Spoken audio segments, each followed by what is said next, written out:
15 seconds. 10 seconds to go. Further action to stop the hostiles from securing biohazard container. Rainbow Six Siege. It's been going for years with heaps of new operators, themed skins, esport leagues, and the reworks of classic characters. 2020 gave us some pretty useful and interesting operators, including one of my mains, Melusi, or as I like to say, Melusi, and Ace. We also got Sam Fisher joining the team, which was an interesting addition to the R6 team to say the least. 2021 changes things up though. We've got a single new operator, a new gadget, and a new way that the DLC works and is introduced to us. Yeah, right. Okay, With all of the that's previous really DLC stable with thing, R6 man. Siege, we've gotten a yearly DLC pass, which unlocks the operators earlier for pass holders. This time around though, Siege is following the Battle Pass system of games like Fortnite and Destiny. To unlock the Battle Pass and the new operator Flores, which I'll get into in a little bit, there are two options. You can spend 1200 credits, which unlocks Flores, and you'll be at level 1 of the pass, or you can spend 2400 credits and you move up 12 levels on the pass. Now the currency breakdown is either $15 Australian for 1200 credits, or $30 Australian for 2400 credits. Let's take a look at the new operator who looks like a hipster version of Matt Murdock, Flores. Now Flores is the new attacker who comes with bulletproof explosive drones. Now before you say, well that seems unfair, he's got some rules. Flores is a 2-speed 2-armor operator and he works a little bit like an anti-clash, flushing people out of corners. Flores comes equipped with either the AR-33 or the SR-25, stun grenades or a claymore, but his big deal is the RCE Radaro charge, well the explosive drones. Flores' explosive drones are loud, timed drones that can remove shields, other gadgets and take out unexpected enemies. Flores will deploy his explosive drone and once they're deployed they have 10 seconds before the drone goes into a lockdown mode and explodes. Basically what my wife does when I tell her I ordered another hot toy. Now what helps defenders identify Flores' drone is the unmistakable sound that it makes, and when the explosive is activated it'll make another separate noise, giving you enough time to get the fuck out of there. You'll also get a heads up on your aiming reticule that there's an explosive drone around you. Now there are some more things to note as well, is that when Flores' drone activates its explosive charge, you won't be able to move it any further and the signal to the drone will cut out, so you can't really see who's been caught in the explosion. Also when the explosive is activated, the drone is completely bulletproof. The drone can be shot at while it's moving around the area before the charge is armed, but again you'll only have 10 seconds to activate the drone until it explodes. If you do deploy the drone too far away from the, say, capture point or enemies, it'll just explode in a random room, and it could even kill a teammate. That can't literally over. They will attempt to.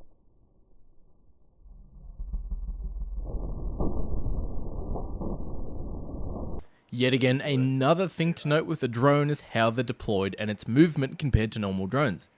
Flores can only deploy the drone at his feet, and you won't be able to throw them like standard drones or Twitch drones. Now, just like Twitch drones, they won't be able to jump around as well.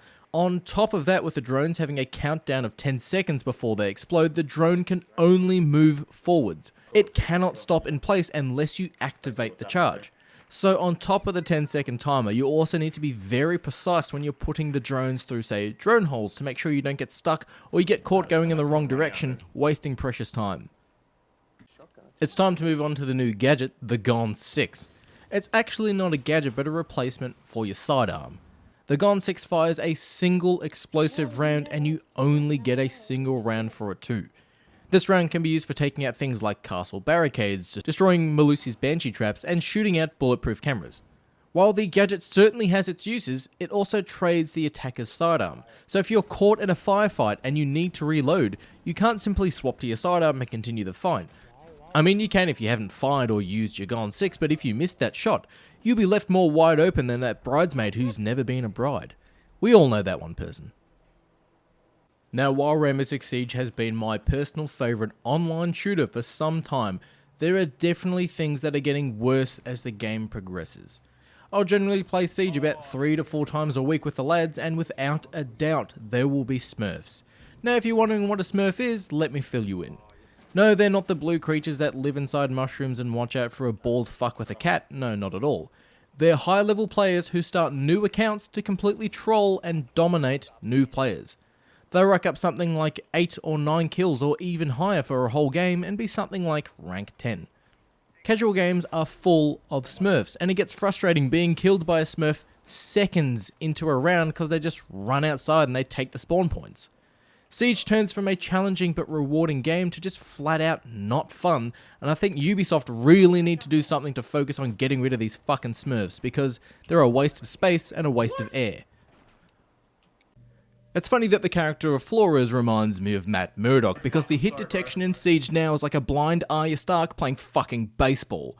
There are heaps of moments in Siege where the hit detection is completely fucked. Same with what your opponent sees to what you see.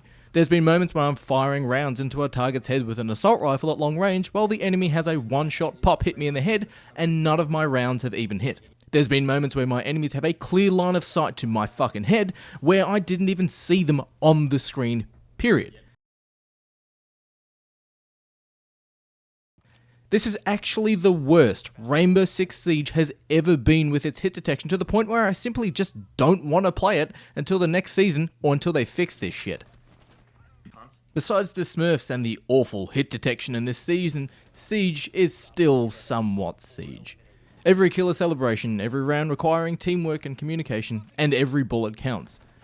Thankfully, it looks like the Rainbow Six Siege dev team removed or didn't go ahead with the somewhat controversial changes, like attackers being able to change their character selection during the drone phase, which will just flat out break the fucking game.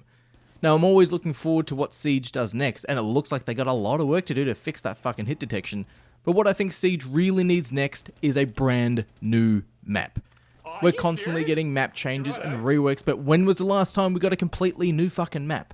Let's also have the return of nighttime maps. Some of the maps used to be at nighttime, making it harder for spawn peekers to be able to find attackers, giving us an advantage. Give us a new map, give us nighttime variants, fix the fucking hit detection, and maybe make it that defenders can't run outside the map at all, or if they're outside longer than a set period of time, they get immediately killed by an AI sniper surrounding the area. These are just my thoughts on the DLC and where Siege should go next. Siege is a game that keeps growing and changing, and while we're getting new operators and reworks every couple of months, we need something else. We also need something new and something to remove the walking examples that Smurfs should have stayed down their mums' throats. That's a good boy. Do you play Siege though? What are your thoughts on the new operator, the new gadget, or this battle pass system?